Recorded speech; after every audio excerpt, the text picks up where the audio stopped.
Uroj që mas këtyne informacioneve ma jeta jote mos tjetë e njëjtë dhe të mos e marrësh seriozisht jetën. A di se nga njëherë nuk je I lodhën thjesht jetu e marrë jetën shumë seriozisht dhe kjo po ta shkatron trunin. Neuroshkenca tregon se kur merr çdo gjë tepër seriozisht, truni yt nuk bëhet më I mençur, më I zgjuar, por më I ngurtë. Kur I ve presion vetes gjithkohës, truni yt kalon menjëherë në mënyrën e mbrojtjes.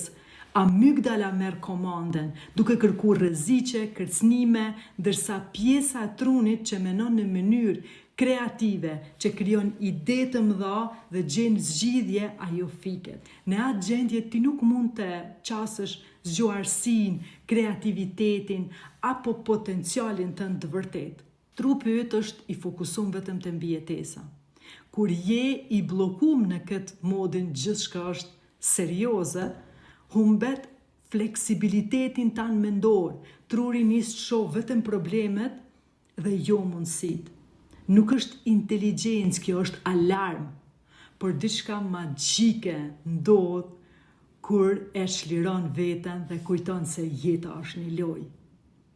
Kur e lun, kur stresi bie, trurit I lirohen burimet e brendshme që ndihmojnë të mendosh më shpejt, të krijosh më lehtë dhe të gjesh zgjidhje që versioni yt I mbingarkum nuk I sheh.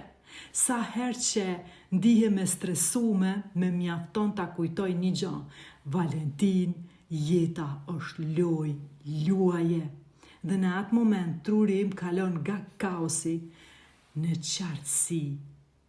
Dhe dua të them këtë, fakti që jeta është një lojë për të luajtur nuk do të thotë që nuk duhet fitosh, thjesht do të thotë që fiton më lehtë kur nuk ke frikë të humbasësh.